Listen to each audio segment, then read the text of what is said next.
Good morning. कैसे हैं आप? बढ़िया। चलिए, तो जैसा आज आपको पता है कि आज से हम लोग एक नए चैप्टर की स्टार्टिंग करने वाले हैं और वो चैप्टर है हमारा जो सोशल इश्यूज आपके सिलेबस में ऐड हुए हैं। तो उसके बारे में हम लोग अपना डिस्कशन इस क्लास में करने वाले हैं। तो ये एक प्रॉब्लम है नए सिलेबस के अकॉर्डिंग। इसमें कुछ नई चीजें जोड़ दी गई हैं। हालांकि पूरी चीजें नई नहीं है, लेकिन उसको एक नए फॉर्मेट में नए तरीके से सिलेबस में जोड़ दिया गया है। जो पुराने बच्चे हैं जिन्होंने पुराने पैटर्न पे प्रिपरेशन की, उनके लिए काफी प्रॉब्लमेटिक हो जाता है। तो इसलिए इस प्लेटफॉर्म के माध्यम से आपको आपकी एक तरीके से हेल्प करने की कोशिश की जा रही है कि हम किस तरीके से जो नई नई सिलेबस में जुड़ी हुई चीजें हैं उनको इस क्लास में डिस्कस करें। ठीक है। और बाकी आपको एग्जाम पैटर्न वगैरह समझ में आता होगा, है ना, कि जो अब 2 मार्कर, 7 मार्कर और 10 मार्कर, ये सब पता है ना कि बताने की आवश्यकता है।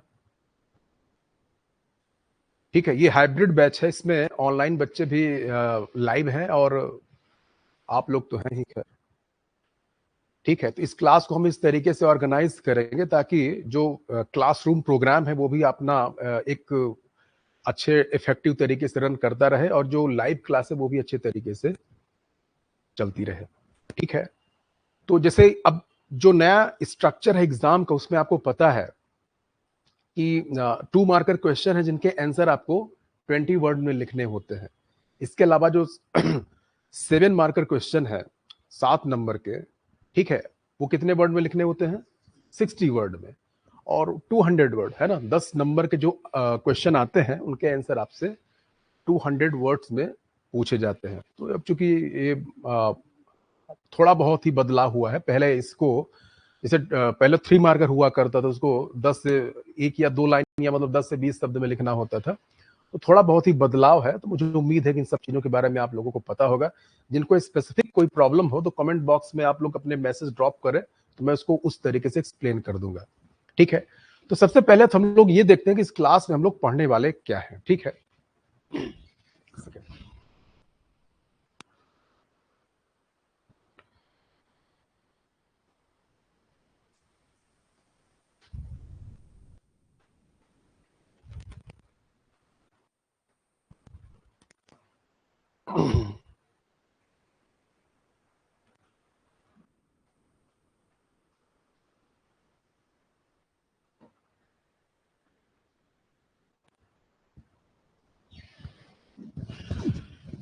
थोड़ा सा हम लोग सिलेबस को देख ले जो इस क्लास में हम लोग पढ़ने वाले हैं। ठीक है।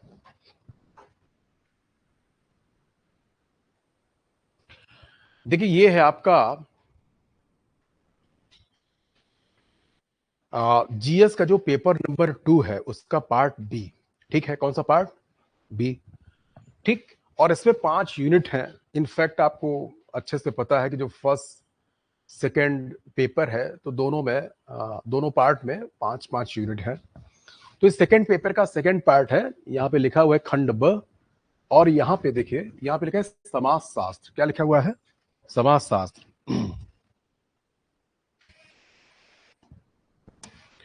तो इनमें ये जो क्लास है, ये जो मतलब जिस क्लास में अभी हम लोग हैं, तो मेरी क्लास में हम लोग डिस्कस करेंगे ये जो पहले यूनिट है, इकाई नंबर 1, समाज शास्त्र की आधारभूत अवधारणा।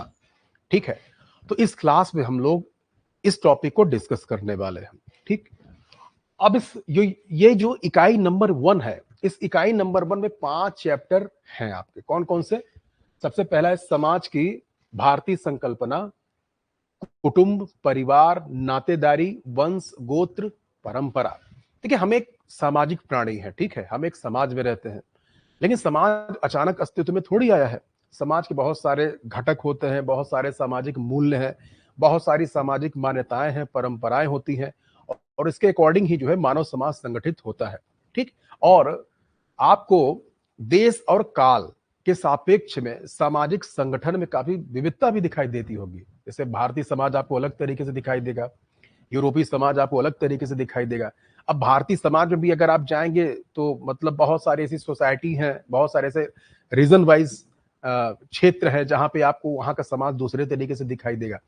तो एक जिज्ञासु व्यक्ति होने के नाते ये हमारा उत्तरदायित्व होता है कि हम उस समाज की मूलभूत अवधारणाओं, उनके विकास क्रम और वो समाज इस रूप में किस प्रकार से अस्तित्व में आया, इसके बारे में एक सामान्य समझ हमारी होनी चाहिए। ठीक है, ये है हमारा पहला चैप्टर, समाज की भारतीय संकल्पना, कुटुंब, परिवार, नातेदारी, वंश, गोत्र और परंपरा। ठीक है, तो इनमें से एटलीस्ट ये सारे शब्द तो आपने अतीत में सुने होंगे ना, कि नहीं सुना है? क्यों महन, सुना है ना? कुटुंब, परिवार, ठीक है, सबका अपना परिवार होगा। ठीक है, और आप लोग परिवार से बाहर रह के यहाँ लोक सेवा आयोग की कठिन परीक्षा की तैयारी करते हैं, तो परिवार का महत्व तो अब पता चल ही गया होता होगा ना, क्योंकि अभी जब छुट्टियों में घर जाते होंगे तो परिवार छोड़ के आने का मन ही नहीं करता होगा। सही बात है ना? हाँ, तो परिवार का महत्व तो पता होगा। बाकी ये परिवार है क्या दरअसल वो आपको पता नहीं है, वो हम लोग इस क्लास में देखेंगे। ठीक है, इसके बाद नातेदारी। ठीक है, तो ठीक है, नातेदारी तो कुछ प्रकृति प्रदत्त होती है, दैवी होती है, मतलब जो आपके पैदा होने के साथ ही आपको मिल जाती है, और बहुत सारे नातेदारियां जोड़ी जाती हैं। तो हम हर प्रकार की नातेदारी को देखेंगे। ठीक है, और उनके उनके पीछे की जो अवधारणाएं है ना, उनको भी समझने का प्रयास करेंगे।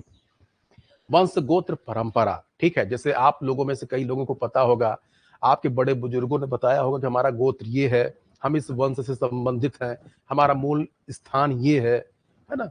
ठीक है, पता है कि नहीं पता है?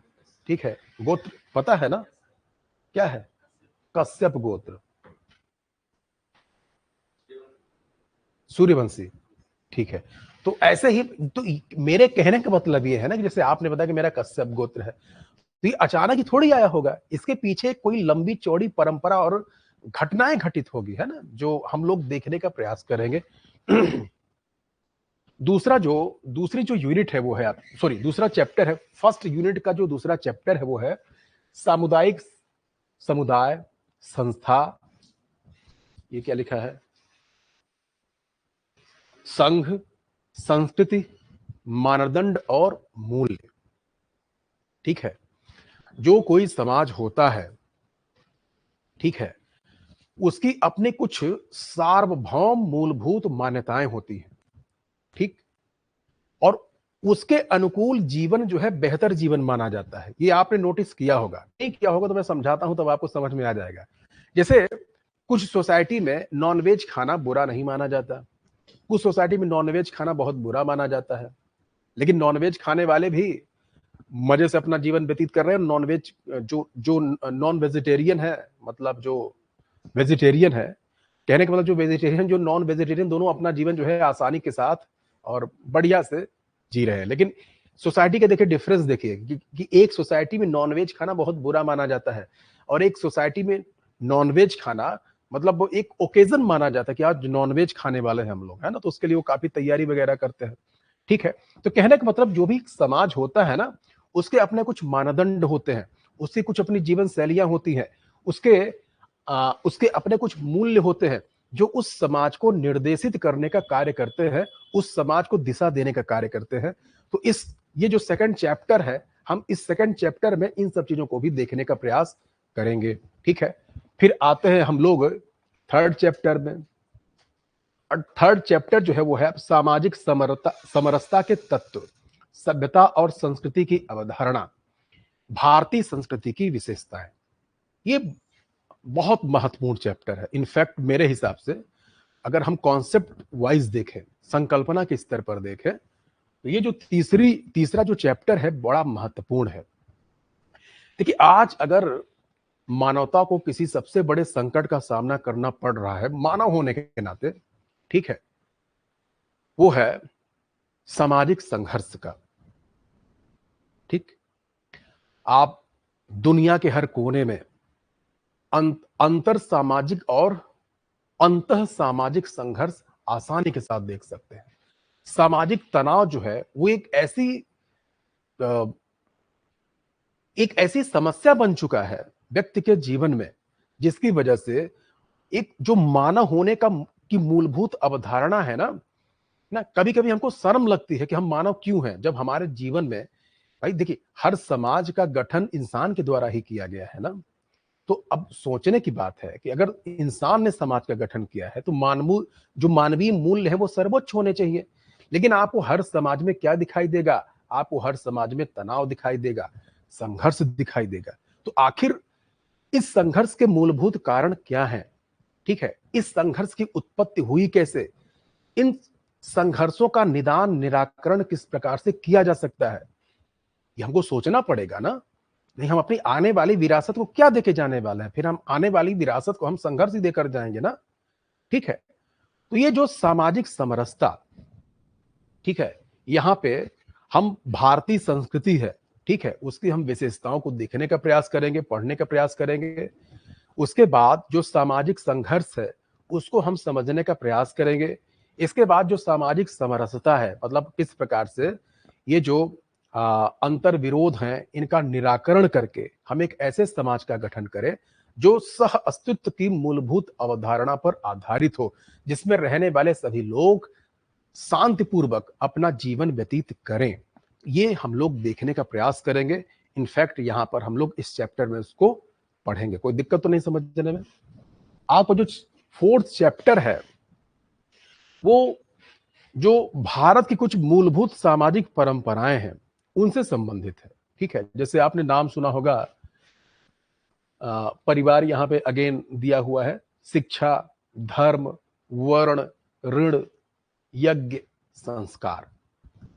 ठीक है, तो इनमें से अगर आपने इतिहास पढ़ा होगा तो इतिहास पे आपने वर्ण व्यवस्था के बारे में थोड़ा सा पढ़ा नहीं होगा तो कम से कम सुना तो होगा ना। ठीक है, सुना है कि नहीं सुना है? वर्ण व्यवस्था कब अस्तित्व में आई थी?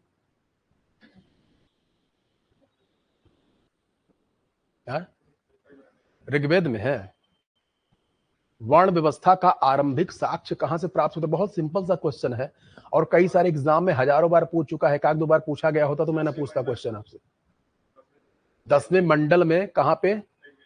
ऋग्वेद के 10वें मंडल के कौन से सूक्त में? पुरुष सूक्त में। Very good. तो जैसे वर्ण व्यवस्था है तो वर्ण व्यवस्था के संबंध में जो प्राचीनतम साहित्यिक साक्ष्य है वो ऋग्वेद के 10वें मंडल के पुरुष सूक्त से प्राप्त होता है। तो यहां पर आपके सिलेबस में उसके बारे में भी दिया हुआ है कि वर्ण व्यवस्था के बारे में हमको पढ़ना है। इसके बाद ऋण, यज्ञ, संस्कार। आपने 16 संस्कारों का नाम सुना होगा। ठीक है, आपने पंच महायज्ञ का नाम सुना होगा, नहीं सुना होगा तो हम लोग मतलब उसके बारे में पढ़ेंगे। और 3 ऋणों के बारे में ना आप सुना होगा आप लोगों ने। तो कहने का मतलब ये जो ऋण हैं, यज्ञ हैं, संस्कार हैं, वर्ण व्यवस्था, शिक्षा प्रणाली, धर्म, ये सब हमारे समाज की कुछ मूलभूत मान्यताएं हैं और जिन पर हमारा समाज आधारित है। आप देखेंगे ना कि इनमें से बहुत सारी मान्यताओं में पर्याप्त बदलाव आ चुका है। तो हम लोग इसको जब इस चैप्टर को पढ़ेंगे तो ये देखने और समझने का प्रयास करेंगे कि किस प्रकार से ये अवधारणाएं जो हैं आगे चलकर समय के अनुसार बदलती रहती हैं। जैसे आप यहाँ पर आपको मैं पढ़ाऊंगा पंच महायज्ञ के बारे में। जैसे यज्ञ है ना यहाँ पे, तो यज्ञ में हम आपको बताएंगे पंच महायज्ञ के बारे में। लेकिन अब पंच महायज्ञ जो है लगभग अप्रासंगिक हो चुके हैं और समाज में कदाचित ही और कहीं पर ओकेजनली इनके बारे में कुछ आपको पढ़ने और देखने के लिए दिखाई देता हो। ठीक, तो कहने का मतलब पूरे घटनाक्रम को हम बॉटम टू टॉप तक लेकर पढ़ेंगे कि कब ये अस्तित्व में आया था और वर्तमान में ये इसका स्वरूप कैसा है और इस पूरी की पूरी इसकी जीवन यात्रा में इसमें क्या बदलाव हुए थे और किन परिस्थितियों से बदलाव हुए थे। मुझे उम्मीद है समझ में आ गया होगा। इसके बाद हम लोग देखेंगे अनुष्ठान। ये लास्ट टॉपिक है आपका, लास्ट चैप्टर है, मतलब उसके विभिन्न संदर्भ जिसमें जाति व्यवस्था भी है। ठीक है, आश्रम, पुरुषार्थ, समाज, विवाह पर धर्म और संप्रदायों का प्रभाव, इसमें हम लोग देखेंगे जाति व्यवस्था के बारे में। ठीक है, अगर मुझसे कोई पूछे कि वर्तमान समय में भारत में सबसे ताकतवर सामाजिक संस्था क्या है, तो बिना 1 सेकंड लगाए मेरा उत्तर होगा जाति व्यवस्था। अब ये जाति व्यवस्था अचानक अस्तित्व में थोड़ी आई होगी। ठीक है, और इस जाति व्यवस्था ने हमारे समाज पर कितना प्रभाव डाला है, चाहे वो सकारात्मक हो चाहे नकारात्मक हो, हम देख सकते हैं। अब देखिए, अब जाति व्यवस्था तो है क्या, एक सामाजिक व्यवस्था है ना, एक सामाजिक संस्थान है, सामाजिक संस्था है जाति। लेकिन इस जाति व्यवस्था का प्रभाव आपके भारत के राजनीतिक, आर्थिक, सांस्कृतिक जीवन में भी आपको दिखाई देगा। ठीक है, तो हम लोग देखने का प्रयास करेंगे यहाँ पे कि ये जाति व्यवस्था अस्तित्व में आई कैसे, और समय के साथ इसमें क्या बदलाव आए हैं, और इसने भारत के राजनीतिक, आर्थिक, सामाजिक, सांस्कृतिक जीवन को किस प्रकार से प्रभावित करने का कार्य किया है। तो मुझे उम्मीद है ये पॉइंट भी आपको समझ में आ गया होगा कि हम लोग क्या पढ़ने वाले हैं। इसके अलावा हम लोग देखेंगे आश्रम। ठीक है, अब आश्रम के बारे में, 4 आश्रमों के बारे में कम से कम आपने पढ़ा तो जरूर होगा ना। ठीक है, गृहस्थ, सॉरी, ब्रह्मचर्य, गृहस्थ, वानप्रस्थ और सन्यास। तो इन चारों आश्रमों का कॉन्सेप्ट क्या है, पुरुषार्थ से इनका संबंध क्या है, इनकी संकल्पना हमारी परंपरा में क्यों की गई है। ठीक है, और ये हमारे किस प्रकार से इहलौकिक और पारलौकिक जीवन में सामंजस्य स्थापित करने का काम करता है, ये सब हम लोग देखने का प्रयास करेंगे। कब? जब हम पढ़ेंगे आश्रम प्रणाली या आश्रम व्यवस्था। इसके बाद हम लोग देखेंगे समाज और विवाह पर धर्म और संप्रदायों का प्रभाव। लेकिन समाज और धर्म जो है ना, ये आपस में बहुत ज्यादा जुड़े हुए होते हैं। ठीक है, समाज का प्रभाव धर्म पर भी पड़ता है और धर्म का प्रभाव समाज पर भी पड़ता है। तो यहां पर आपके सिलेबस में लिखा हुआ है समाज और विवाह पर धर्म और संप्रदायों का प्रभाव। लेकिन हम लोग इसके साथ साथ ये भी पढ़ने का प्रयास करेंगे कि धर्म पर समाज का प्रभाव। ठीक है, ताकि आपकी जो आपका एक जो नजरिया है ना इन सब विषय के बारे में, वो स्पष्ट हो जाए। ठीक है, अब विवाह भी एक सामाजिक संस्था है। ठीक, 99.99% लोग विवाह तो करते होंगे ना। ठीक है? हाँ, कुछ रह जाते हैं, सौभाग्यशाली या दुर्भाग्यशाली, जो भी आप उपमा देना चाहें दे सकते हैं। लेकिन कुछ लोग जो है, लेकिन उनकी संख्या बहुत कम होती है। लेकिन विवाह जो है ना, एक संस्था मानी जाती है, एक सामाजिक संस्था मानी जाती है। ठीक, लेकिन अब विवाह भी अनेक रूपों में होता है ना। आप जैसे देखें, आप हिंदू विवाह को देखिए। अब हिंदुओं में जो विवाह होते हैं, तो उसमें भी आपको काफी वेरिएशन दिखाई देगा। नहीं समझे? जैसे आप यहाँ हैं तो यहाँ विवाह की कुछ आपको नई नई रीतियां सुनने के लिए मिलेंगी। यहाँ पे विवाह ऐसा होता है। आप नॉर्थ में और चले जाएंगे तो वहां पे कुछ और नई प्रकार की रीतियां आपको दिखाई देंगी। पूर्व में जाएंगे तो वहां पर कुछ और नई प्रकार की रीतियां आपको दिखाई देंगी। ठीक है, तो कहने का मतलब विवाह पर धर्म और संप्रदाय का प्रभाव। ठीक है, तो हम इसके साथ क्षेत्रगत प्रभाव भी, मतलब क्षेत्रगत जो विशेषताएं होती हैं विवाह के संबंध में, उनको भी देखने का प्रयास करेंगे। ठीक है, अब जैसे आप मुस्लिम विवाह को देखें। ठीक है, तो अब जैसे जो मुस्लिम पॉपुलेशन है वो तो लगभग एशिया में भी है, अफ्रीका में भी है, ठीक ठाक संख्या में, यूरोप में भी है। ठीक है, लेकिन आप देखेंगे कि जो भारतीय मुसलमानों का विवाह होता है, ठीक है, वो भारतीय परंपरा से भी इन्फ्लुएंस है। जैसे यहां पर जो मुसलमानों का विवाह होता है, जो भारतीय मुस्लिम होते हैं, उनका विवाह में भी बारात वरात लेके जाने का कॉन्सेप्ट है। ठीक है, लेकिन अरब में जहां पे इस्लाम अस्तित्व में आया था, वहां पर यह कॉन्सेप्ट नहीं है बारात लेकर आने जाने वाला।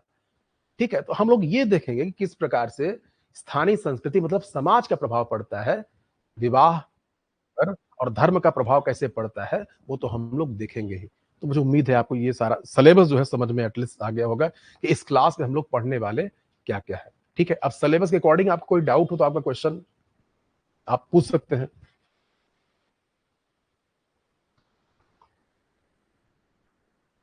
सिलेबस में कोई, हाँ हाँ, क्या है? हाँ हाँ, देखिए क्या है ना कि वो मैं आपको जब डिटेल से पढ़ाऊंगा तो बताऊंगा उसके बारे में। जो आश्रम प्रणाली है, आश्रम प्रणाली का जो प्राचीनतम साक्ष्य है, वो प्राप्त होता है छांदोग्य उपनिषद से। ठीक है, किससे प्राप्त होता है? छांदोग्य उपनिषद से। लेकिन उसमें 3 ही आश्रमों की चर्चा है। अब आश्रम कितने होते हैं? 4। तो पहली बार चारों आश्रमों का साक्ष्य या उल्लेख प्राप्त होता है जाबालोपनिषद में। ठीक है, तो जब हम उसको पढ़ेंगे ना तो वहां पे डिटेल से पढ़ेंगे। ठीक है, यहां पे अगर सिलेबस के अकॉर्डिंग आपको कोई समस्या हो तो आप पूछ सकते हैं।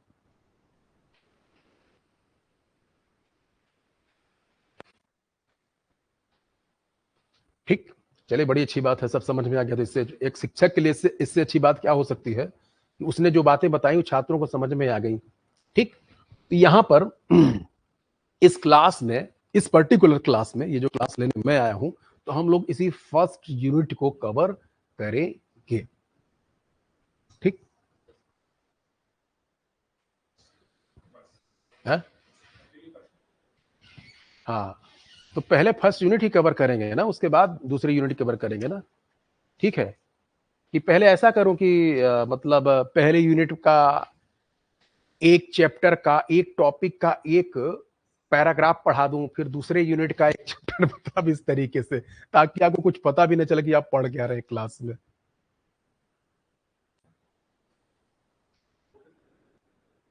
नहीं, ठीक है,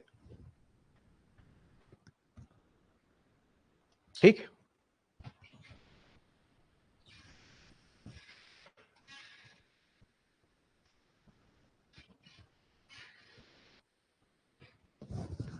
ठीक है देवराज, एनी डाउट? आगे चला जाए ना।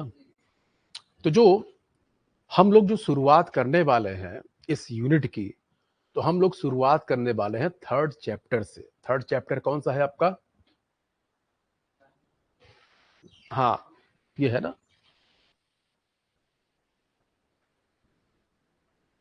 कहाँ चला गया?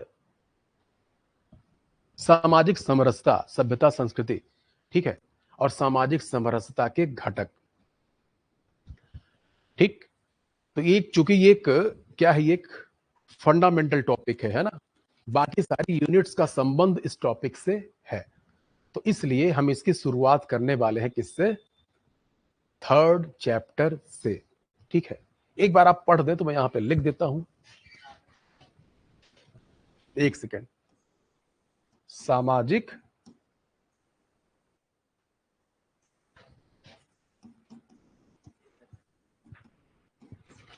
समरसता के घटक के तत्व। Very good.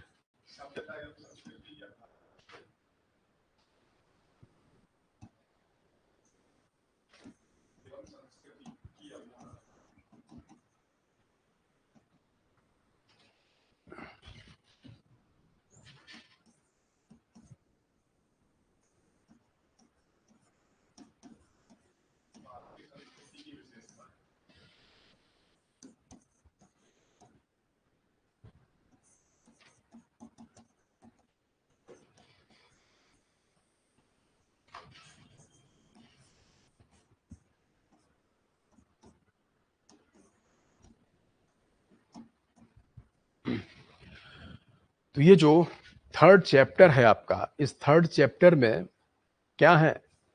ये तीन टॉपिक हैं। कौन कौन से? सामाजिक समरसता के घटक, ठीक, सभ्यता और संस्कृति की अवधारणा, ठीक, भारतीय संस्कृति की विशेषताएं। तो ये काफी इंटरेस्टिंग टॉपिक है और आपको ऑफ कोर्स निश्चित रूप से अच्छा लगेगा पढ़ने में। ठीक, ठीक है ना। तो हम लोग पहले टॉपिक को ही ले लेते हैं पहले, सामाजिक समरसता के तत्व। ठीक है, इसी को लिया जाए ना, इसी को लिया जाए, है ना? क्यों?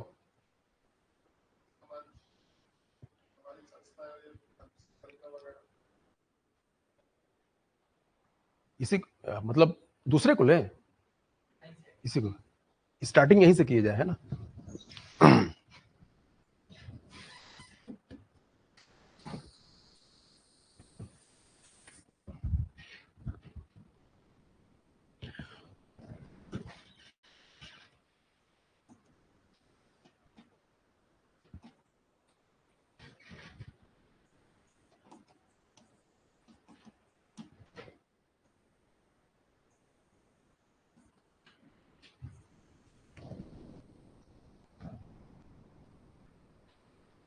ठीक है।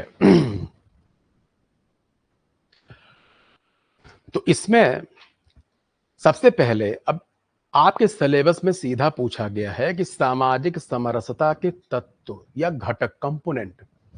ठीक, तो सामाजिक समरसता को सुनिश्चित करने वाले कौन कौन से तत्व हो सकते हैं जिनका योगदान है एक समाज में सामाजिक समरसता को स्थापित करने में बेसिकली आपके सिलेबस में ये पूछा गया है। लेकिन ये जानने से पहले और पढ़ने से पहले आपको सामाजिक समरसता का जब तात्पर्य या आशय पता होगा तब आप करेंगे ना, नहीं समझे? तो हम देखते हैं इसमें, मतलब इस पर्टिकुलर टॉपिक में सामाजिक समरसता के घटक में हम लोगों को पढ़ना क्या-क्या है, ठीक? इसमें हमको पढ़ना है, सबसे पहले हमको देखना है उसका आशय।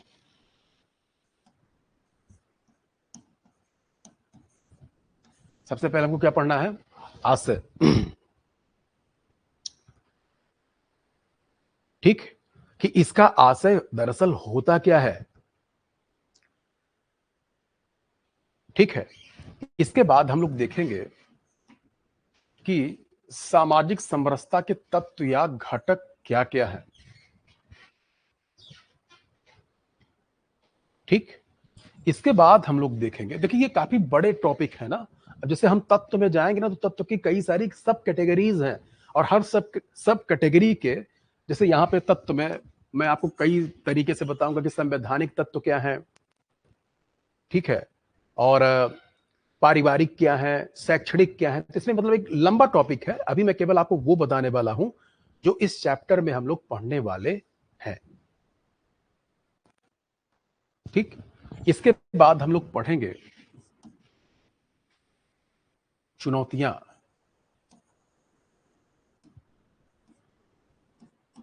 चुनौतियां मतलब सामाजिक समरसता के लक्ष्य को प्राप्त करने के मार्ग में क्या क्या चुनौतियां हैं, क्या क्या समस्याएं हैं, क्या क्या बाधाएं हैं। कोई दिक्कत तो नहीं समझने में? इसके बाद हम लोग देखेंगे कि सामाजिक समरसता को बढ़ावा देने के लिए, प्रोत्साहन देने के लिए कौन कौन से सहायक तत्व हो सकते हैं, एक प्रकार से सुझाव देना है ना।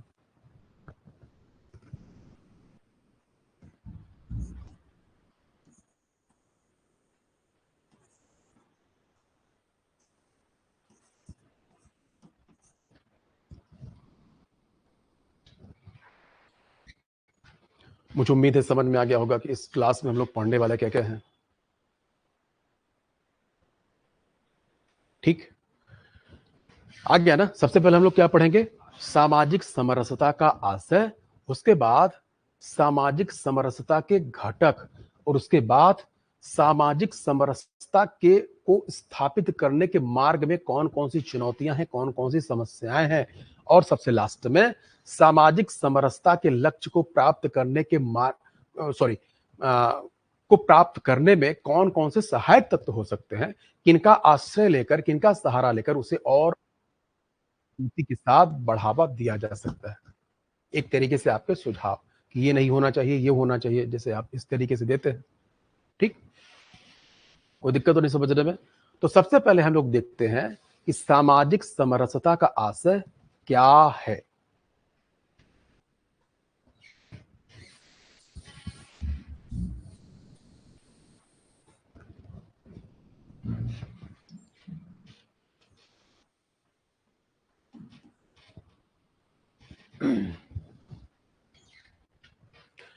अगर मैं आपसे पूछूं कि अपने पूर्व अर्जित ज्ञान का इस्तेमाल करते हुए आप सामाजिक समरसता के आशय को स्पष्ट करने का प्रयास करें, मतलब आप समझते क्या हैं, तो क्या कुछ बताने की स्थिति में हैं आप?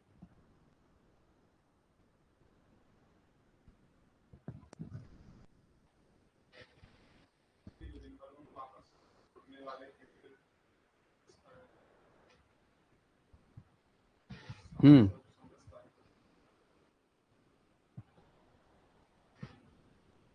हाँ, ठीक है, लेकिन ये थोड़ा-सा ऑर्डिनरी डेफिनिशन है, लेकिन ठीक है। मतलब मेरा पूछने का आशय केवल ये है कि आप इसका मतलब समझ पा रहे हैं कि नहीं समझ पा रहे हैं, ठीक है? अभी मैंने थोड़ी देर पहले आपको बताया था कि इस एक समाज में कई प्रकार के लोग रहते हैं, ठीक है? अब सभी लोगों में वैचारिक साम्यता होना असंभव है, और डायवर्सिटी या विविधता जो है एक समाज की मूलभूत विषय वस्तु मानी जाती है। आप किसी भी सोसाइटी में जाएंगे, आपको डायवर्सिटी मिलेगी, हर प्रकार से मिलेगी कि नहीं मिलेगी, विविधता मिलेगी। और ये विविधता जो है अक्सर जो है संघर्ष का या तनाव का रूप ले लेती है। ठीक। अब सामाजिक समरसता क्या है? सामाजिक समरसता से आशय है कि समाज में रहने वाले प्रत्येक व्यक्ति, वर्ग या समूह के प्रति बिना किसी भेदभाव, बिना किसी पूर्वाग्रह, ठीक है, और बिना किसी नकारात्मक दृष्टिकोण के उनके मध्य शांतिपूर्ण, सौहार्दपूर्ण सह अस्तित्व की भावना सुनिश्चित करने के साथ वसुधैव कुटुंबकम के लक्ष्य को प्राप्त करना। कठिन हो गया क्या ये? मैंने थोड़ा परिभाषा को, है ना, एक ग्रेटर डायमेंशन दे दिया है। वसुधैव कुटुंबकम, ठीक है, ये एक भारतीय कॉन्सेप्ट है कि पूरी पृथ्वी को अपना परिवार मानना। तो इसलिए जब कभी भी आप सामाजिक समरसता की बात करें तो केवल भारतीय समाज की बात न करें, क्योंकि हमने हमेशा मानवता को सर्वोच्च मूल्य माना है। ठीक है, भारतीय परंपरा में जो मानवता है हमेशा सर्वोच्च मूल्य के रूप में स्थापित रही है। इसलिए पृथ्वी पर रहने वाले प्रत्येक मानव के लिए हमारे प्रति क्या है, हमारे मन में क्या है, सकारात्मक भाव है। तो कहने का मतलब, जब भी आपको कभी ऐसी बातें लिखनी हो तो ये जो वसुधैव कुटुंबकम का कॉन्सेप्ट है ये आपके आंसर राइटिंग में दिखाई देना चाहिए, क्योंकि ये कॉन्सेप्ट केवल और केवल आपको भारतीय संस्कृति में मिलेगा। ठीक है, आपने पढ़ा होगा या पढ़ा नहीं होगा तो एटलीस्ट सुना होगा कि जब विवेकानंद जी शिकागो की धर्म संसद को संबोधित करने के लिए गए थे तो वहां पर उन्होंने कुछ ऐसी ही बातें की थी, वसुधैव कुटुंबकम किससे संबंधित बातें की थी। ये बातें बड़ी असामान्य लगी थी वहां के बुद्धिजीवियों के लिए कि आपका नजरिया कितना व्यापक है, हम तो इसके बारे में सोच भी नहीं पाते हैं। और इसीलिए कहा जाए कि उन्होंने पश्चिम के भौतिकतावाद को पूर्व के आध्यात्मिकतावाद के साथ समन्वित कर दिया था। तो मुझे उम्मीद है कि ये पॉइंट आपको समझ में आ गया होगा कि सामाजिक समरसता क्या है। ठीक है, अब जैसे मैं आपको एग्जांपल दूं, जैसे आपने अब भारत का एग्जांपल लीजिए। आपने मणिपुर का नाम सुना होगा। मणिपुर में सालों से दो समाज के बीच में, है ना, जो एक नृजाति समूह है मणिपुर के, उनके बीच संघर्ष चल रहा है। चल रहा है क्या? कौन कौन से समाज है वो, कौन कौन से समूह है, कौन से है? कुकी और, अब देखिए आप लोग क्या बताएं और।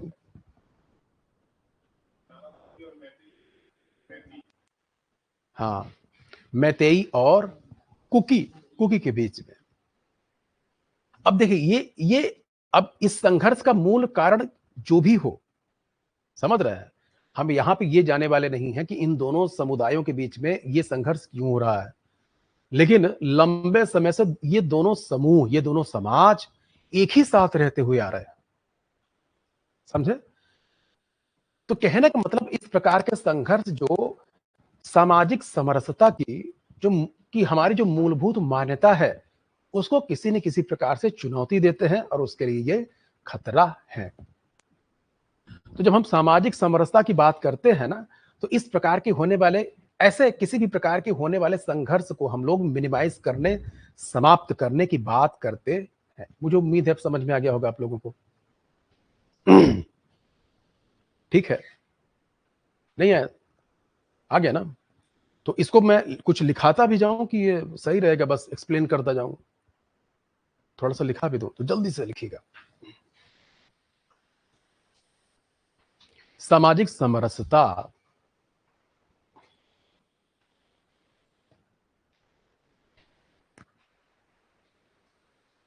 एक ऐसी अवस्था है जिस उस समाज के भीतर रहने वाले प्रत्येक व्यक्ति, वर्ग या समूह के बीच विद्यमान तनाव, संघर्ष एवं नकारात्मक मनोवृत्ति को नहीं, नकारात्मक मनोवृत्ति का समन करते हुए शांतिपूर्ण सह अस्तित्व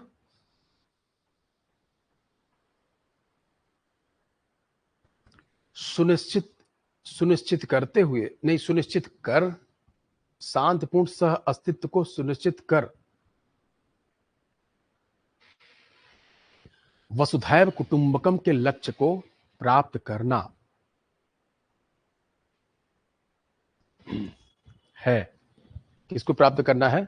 वसुधैव कुटुंबकम के लक्ष्य को प्राप्त करना है।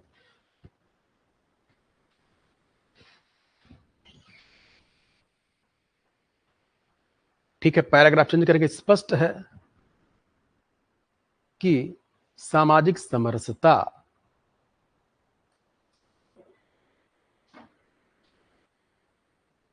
एक व्यापक दृष्टिकोण का परिणाम होती है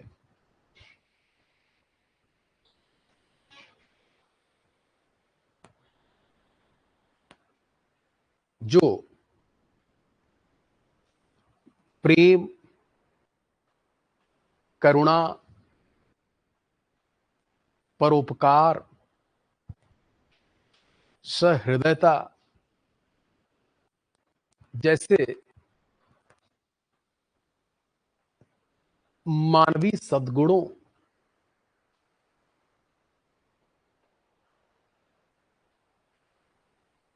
को बढ़ावा देते हुए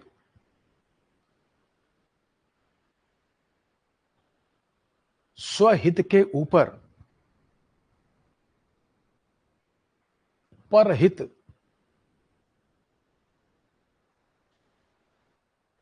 परहित हाँ को हाँ को हाँ को प्राथमिकता देने पर आधारित है।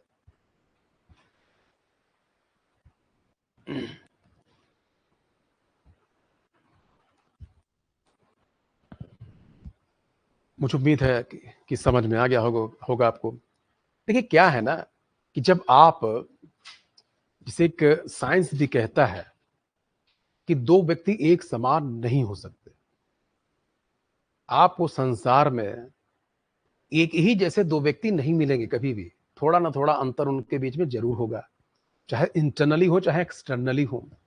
तो इसी प्रकार से वैचारिक तौर पर भी आपको दो लोग एक जैसे नहीं मिलेंगे।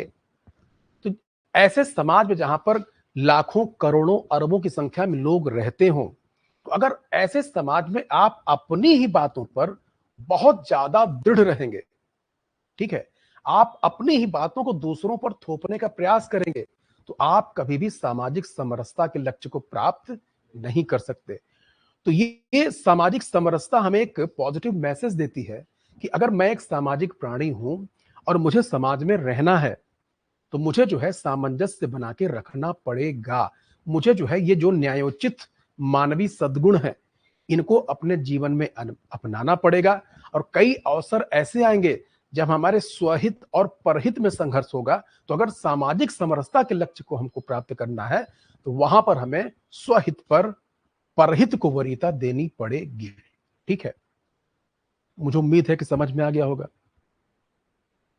और संघर्ष जो है ना, कभी भी आपको स्थायी शांति, सुख और समृद्धि दे ही नहीं सकता। हाँ, अगर आप एक ऐसे समाज में रहते हैं जहां पर संघर्ष है, तो हो सकता है ये संघर्ष, सपोज दैट दो समूहों के बीच में है, तो हो सकता है कि कुछ समय के लिए जो ताकतवर समूह है, ठीक है, वो कमजोर समूह के ऊपर अपना प्रभाव जमा ले। लेकिन इससे जो है, जो ताकतवर समूह है, उसको कभी भी स्थायी शांति, सुख और समृद्धि प्राप्त नहीं होगी। तो अगर इस लक्ष्य को प्राप्त करना है, तो हमें सामाजिक समरसता के लक्ष्य को प्राप्त करना पड़ेगा, उस अवस्था को प्राप्त करना पड़ेगा ही। ठीक है, और इतिहास गवाह है इसका। ठीक है, देखिए जब तक अशोक बहुत एग्रेसिव था, अशोक भारत में शासन करने वाले सभी शासकों में सबसे महान शासक माना जाता है। और इनफैक्ट अशोक ऐसा पहला शासक था जिसने अपने प्रजा का दिल जीतने का प्रयास किया था। नहीं, पहले तो राजतंत्र के जमाने में लोग अपनी सैन्य ताकत के दम पर शासन किया करते थे ना। लेकिन आपने पढ़ा होगा कि अशोक को कलिंग के बाद बहुत बड़े युद्ध का सामना करना ही नहीं पड़ा। क्यों करना पड़ेगा? जब उसने अपनी पूरी प्रजा को अपना संतान बना लिया। ठीक है, एक पितृवत प्रेम ही चाहिए ना शासक से। जब शासक से उसको पितृवत प्रेम मिल रहा है, तो इसीलिए प्रजा भी जो है, प्रजा में अशोक के प्रति जो है स्थायी रूप से सहानुभूति हो जाती है, और अशोक को कभी भी किसी बड़े विवाद संघर्ष का सामना नहीं करना पड़ा। तो कहने का मतलब, अशोक ने अपने साम्राज्य में सामाजिक समरसता के लक्ष्य को प्राप्त करने की दिशा में ठोस और ऐतिहासिक प्रयास किए थे। तो इतिहास दरअसल हमको यही सिखाता है कि अगर हम कुछ ऐसा काम करेंगे ना, वो स्थायी प्रकृति का होता है। मुझे उम्मीद है समझ में आ गया होगा। ठीक है, नहीं है समझ में? चलिए, अब हम लोग थोड़ा सा चलते हैं घटक। थोड़ा सा घटक देख लें, या तत्व, जो भी कहें आप।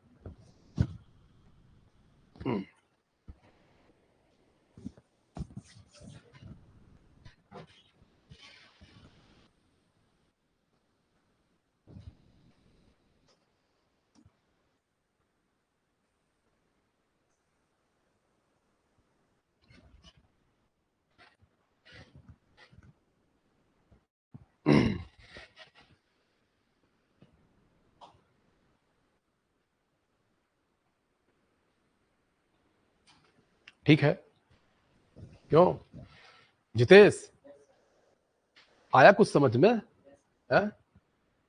ऊपर से तो नहीं बाउंस किया है? हाँ, अंदर ही जा रहा है ना, यहां नहीं, यहां जा रहा है कि यहां जा रहा है? दिमाग में जा रहा है। वेरी गुड, ये वाली बात होती है। अब देखिए, अब जो सामाजिक समरसता है, तो सामाजिक समरसता के जो घटक हैं, तत्व हैं, इनके बारे में भी हमारा नजरिया कैसा होना चाहिए? व्यापक होना चाहिए। मतलब इसके मल्टीपल डायमेंशन है। किसी एक घटक को आप फॉलो करके सामाजिक समरसता के लक्ष्य को प्राप्त नहीं कर सकते। तो वैसे तो बहुत सारे घटक हैं बिखरे हुए, लेकिन मैंने सारे घटकों को क्या किया है? चैनलाइज कर, ऑर्गेनाइज कर दिया है। तो उनको व्यापक तौर पे हम देख सकते हैं। सबसे पहला तो संवैधानिक।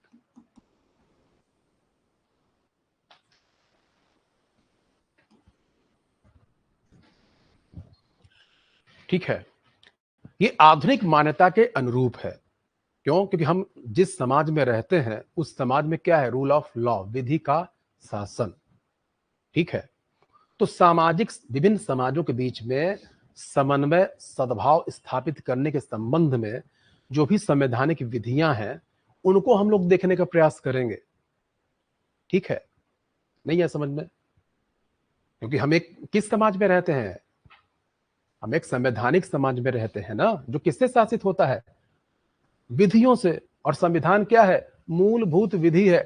समस्त विधियों का स्रोत क्या है? देश का संविधान, चाहे वो किसी भी देश का संविधान हो। ठीक, इसके बाद हम लोग देखेंगे परिवार,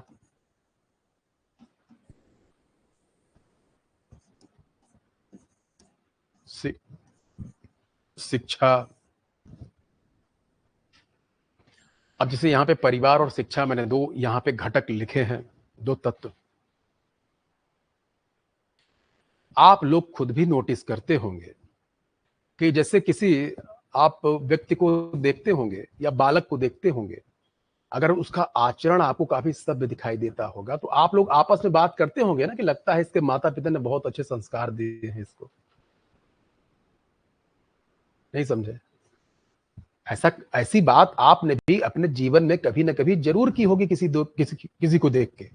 और कभी कभी क्या, अक्सर आपको ऐसा भी कहने के लिए मिलता होगा कि लगता है इसके माँ बाप ने इसको कुछ सिखाया नहीं है। क्योंकि ऐसे लोग बहुतायत में मिल जाते होंगे आपको। पहली कैटेगरी वाले लोग तो कम मिलते होंगे ना, लेकिन दूसरी कैटेगरी वाले लोग आपको हो सकता है आज सुबेरे ही मिले हो। सही बात है ना? तो परिवार भी क्या होता है? दरअसल परिवार ही पहली इकाई होता है किसका? सामाजिक समरसता के को सुनिश्चित करने वाले तत्व, क्योंकि आप जो सामाजिक शिक्षा आरंभ होती है वो आपके पैदा होने के साथ ही हो जाती है। ये बताइए कभी आपको किसी ने सिखाया है क्या कि आप जो है इस तरीके से पूजा किया कीजिए, इस तरीके से आप संवाद किया कीजिए? कभी ट्रेनिंग घर में मिली है क्या अलग से बैठा के? नहीं मिली है। तो आप जो परिवार में देखते हैं, वही आप सीख जाते हैं। अब शुरू के जो 2-3 साल है तो आप घर से बाहर तो जाते नहीं हैं 2-3 साल, है ना? और 5, 6, 7, 8 साल तक आप उस स्थिति में रहते हैं कि जब आप घर से बाहर जाएँगे तो अपने परिवार वालों के साथ जाएँगे। तो ये 7 से 8 साल ये ऐसी अवस्था होती है, जिसमें आपको सामाजिक शिक्षा प्राप्त होती है। और ये सामाजिक शिक्षा का माध्य कहाँ से प्राप्त होती है? परिवार से। अब परिवार का संस्कार जैसा है, वैसी शिक्षा आपको प्राप्त होगी। नहीं है समझ में? शिक्षा, ठीक है। बचपन से आप लोग एक ऐसे पढ़ते आ रहे होंगे कि शिक्षा जो है, व्यक्ति के विचारों में बदलाव लाने का सबसे सशक्त माध्यम है। ठीक है। कभी आर्टिकल लिखा है इसके बारे में? 5th क्लास में तो लिखा होगा ना? बीएड में लिखा था। बहुत लेट लिखा यार।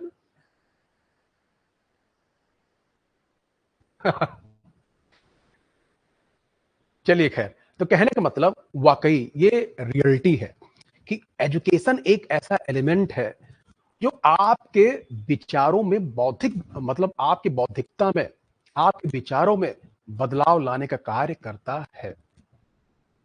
एक ही परिवार में अगर शिक्षित और अशिक्षित 2 प्रकार के लोग हैं, तो आपको शिक्षित व्यक्ति में के विचारों में आपको अलग प्रकार का एक मतलब अलग प्रकार की प्रगतिशीलता दिखाई देगी।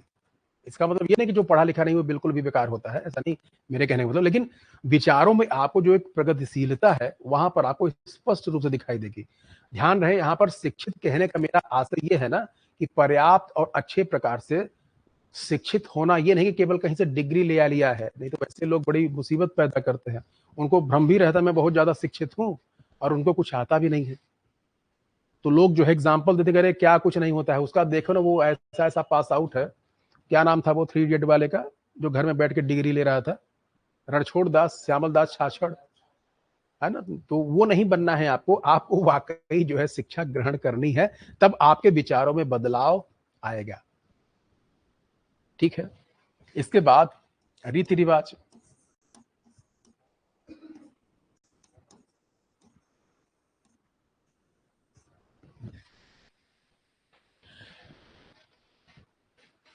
ठीक है। अब देखिए, अब जैसे आप एक ही समाज में रहते हैं ना, तो वहां पर कई प्रकार के विचारों को मानने वाले लोग हो सकते हैं, होते ही हैं इनफैक्ट।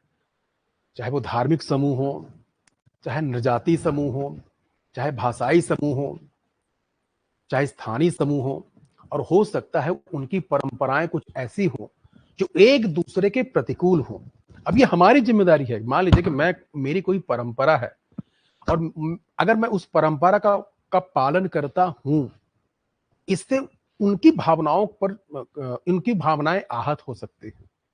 तो अब ये मेरी रिस्पॉन्सिबिलिटी है ना कि मैं उनका निर्वहन इस प्रकार से करूं कि सामने वाले की भावनाएं आहत ना हो। कब मैं ऐसा कब करूंगा? जब हमारे अंदर सामाजिक समरसता का जो तत्व है वो मजबूती के साथ एक लक्ष्य के रूप में स्थापित होगा। नहीं तो मैं क्या करूंगा? मैं जानबूझ को चिढ़ाने का काम करूंगा और मैं कहूंगा ना कि ये तो मेरी धार्मिक परंपरा है, मेरी सामाजिक परंपरा, मैं ऐसा करूंगा। कोई आपको रोकने वाला नहीं है, बट आपको दूसरे की भावनाओं की भी कद्र करनी चाहिए। और आप ये दूसरे की भावनाओं की कद्र कब करेंगे? जब सामाजिक समरसता के बारे में आपका नजरिया स्पष्ट हो, जब आपके विचार बहुत बृहद हो, बहुत व्यापक हो, ठीक है, तभी आप करेंगे ना कि ठीक है, मैं अगर कुछ भी करता हूं तो इससे सामने वाले की भावनाएं आहत नहीं होनी चाहिए किसी किसी भी प्रकार से। ठीक है। इसके अलावा नागरिक समाज, इसका भी बहुत महत्वपूर्ण योगदान होता है। ठीक है, सामाजिक समरसता के लक्ष्य को प्राप्त करने में। अगर आपने आधुनिक भारत का इतिहास पढ़ा होगा तो उसमें जब आप आधुनिक भारत का इतिहास पढ़ते हैं, ठीक, तो उसमें आप देखते हैं कि भारतीय राष्ट्रीय आंदोलन का जो नेतृत्व है, वो अधिकांश नेतृत्व बंगाल से उभर कर सामने आया था। ये नोटिस किया है आपने ना? कारण कारण ये है कि जो बंगाली भद्र लोग है, उसी ने सबसे पहले आधुनिक शिक्षा ग्रहण की थी।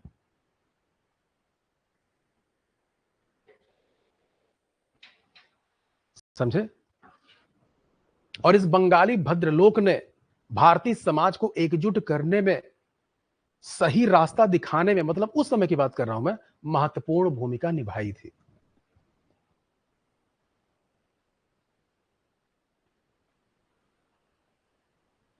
समझे कि नहीं समझे?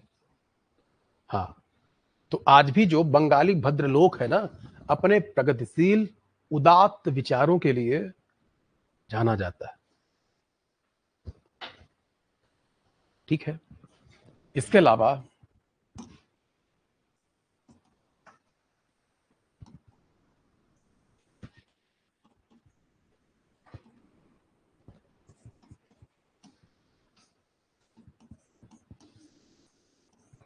बहुत सारी सरकारी नीतियां और कार्यक्रम होते हैं जिनका उद्देश्य सामाजिक समरसता के लक्ष्य को प्राप्त करना होता है। ठीक है, मुझे उम्मीद है आपको समझ में आ गया होगा। देखिए, दरअसल है क्या कि एक जिस समाज में स्थायित्व नहीं है, शांतिपूर्ण सह अस्तित्व की भावना नहीं है, वो समाज कभी प्रगति कर ही नहीं सकता है। इसलिए जो सरकारें होती हैं, उनका भी ये लक्ष्य होता है कि देश में सामाजिक समरसता कायम रहे। तो मुझे उम्मीद है कि आपको आज जो भी कुछ मैंने यहाँ पे बताया है, थोड़ा बहुत तो समझ में आया होगा ना? ठीक है, महेश, आया है ना? तो ये यहाँ पे मैंने तत्व के बारे में थोड़ा सा सामान्य चर्चा की है। अब चूंकि आज का क्लास का समय समाप्त होने वाला है, तो कल की क्लास से हम लोग इनको वन बाय वन, जैसे हम लोग संवैधानिक घटक से शुरू करेंगे और कोशिश करेंगे कि सामाजिक समरसता को हम लोग कल जो है कल की क्लास में समाप्त कर लें। मुझे उम्मीद है कि थोड़ा बहुत तो समझ में आपको आ गया होगा। ठीक है, ऐसा बिल्कुल भी मेरे हिसाब से आपको नहीं लगा होगा कि हम लोग इसकी पहली क्लास कर रहे हैं। क्यों मिश्रा जी?